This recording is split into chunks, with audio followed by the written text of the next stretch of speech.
जेठ मास कथा अध्याय 2 संपूर्ण कथा। जय श्री हरि, जय माँ तुलसी। सभी भक्तजन ध्यानपूर्वक सुने। जेठ मास व्रत की पवित्र कथा का द्वितीय अध्याय। कथा प्रारंभ। प्राचीन समय की बात है। एक नगर में एक बहुत ही साधारण लेकिन अत्यंत श्रद्धालु स्त्री रहती थी। उसका नाम था सुधा। वह न तो बहुत धनी थी, न ही उसके पास कोई बड़ा वैभव था, लेकिन उसके हृदय में भगवान विष्णु और माता तुलसी के प्रति अटूट श्रद्धा थी। हर वर्ष जब जेठ मास आता तो वह पूरे विधि विधान से व्रत करती, कथा सुनती और भगवान की पूजा करती।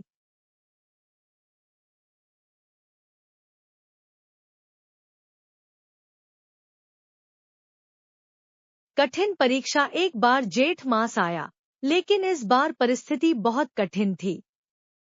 घर में अन्न नहीं था, पति बीमार था, बच्चों के पास पहनने के लिए कपड़े भी नहीं थे। फिर भी सुधा ने निश्चय किया, चाहे कुछ भी हो जाए, मैं इस बार भी जेठ व्रत अवश्य करूंगी। भक्ति की शक्ति। वह रोज सुबह जल्दी उठती, नदी में स्नान करती, तुलसी के पास दीपक जलाती और भगवान विष्णु का ध्यान करती। उसकी पूजा में कोई दिखावा नहीं था, बस सच्ची श्रद्धा थी। वह कहती, हे प्रभु, मेरे पास देने को कुछ नहीं है, लेकिन मेरा मन, मेरी श्रद्धा आपके चरणों में है। भगवान की परीक्षा। भगवान विष्णु उसकी भक्ति को परखना चाहते थे। एक दिन एक वृद्ध ब्राह्मण का रूप धारण कर उसके द्वार पर पहुंचे और बोले, बेटी, मैं बहुत भूखा हूँ, क्या मुझे कुछ भोजन मिलेगा?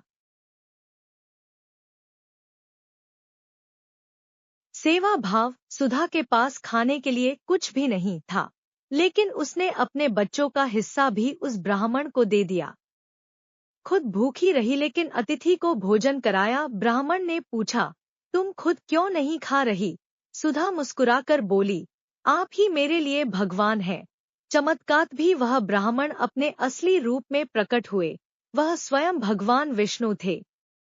पूरा घर प्रकाश से भर गया। भगवान बोले, हे भक्ते, तुम्हारी भक्ति सच्ची है, तुमने अपनी भूख त्याग कर सेवा की। वरदान। भगवान ने उसे आशीर्वाद दिया, तुम्हारे घर में कभी अन्न की कमी नहीं होगी, तुम्हारे पति स्वस्थ हो जाएंगे, तुम्हारे बच्चों का जीवन सुखमय होगा।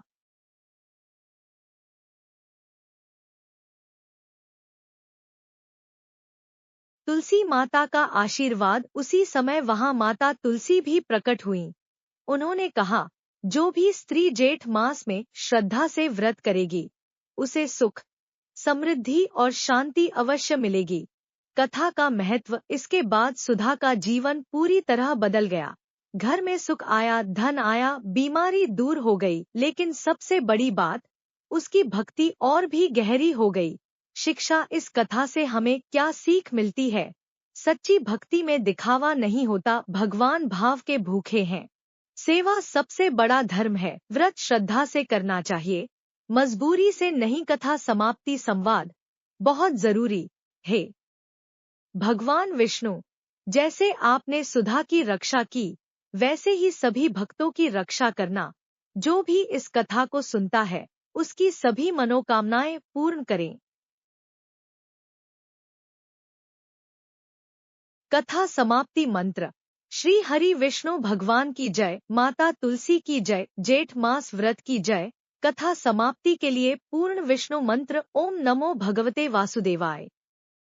शांताकारं भुजगशयनं पद्मनाभं सुरेशं, विश्वाधारं गगन सदृशं मेघवर्णं, शुभांगं लक्ष्मीकांत कमलनयनं योगिभिर्ध्यानगम्यं।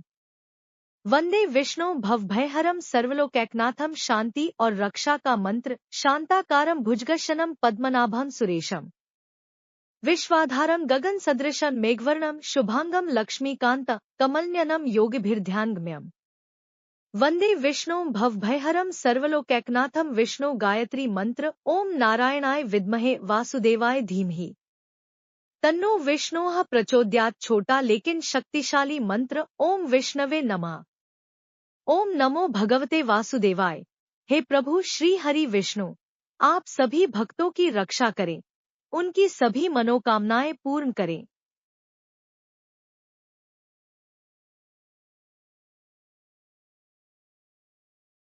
श्री हरि विष्णु भगवान की जय, माता लक्ष्मी जी की जय, माता तुलसी जी की जय।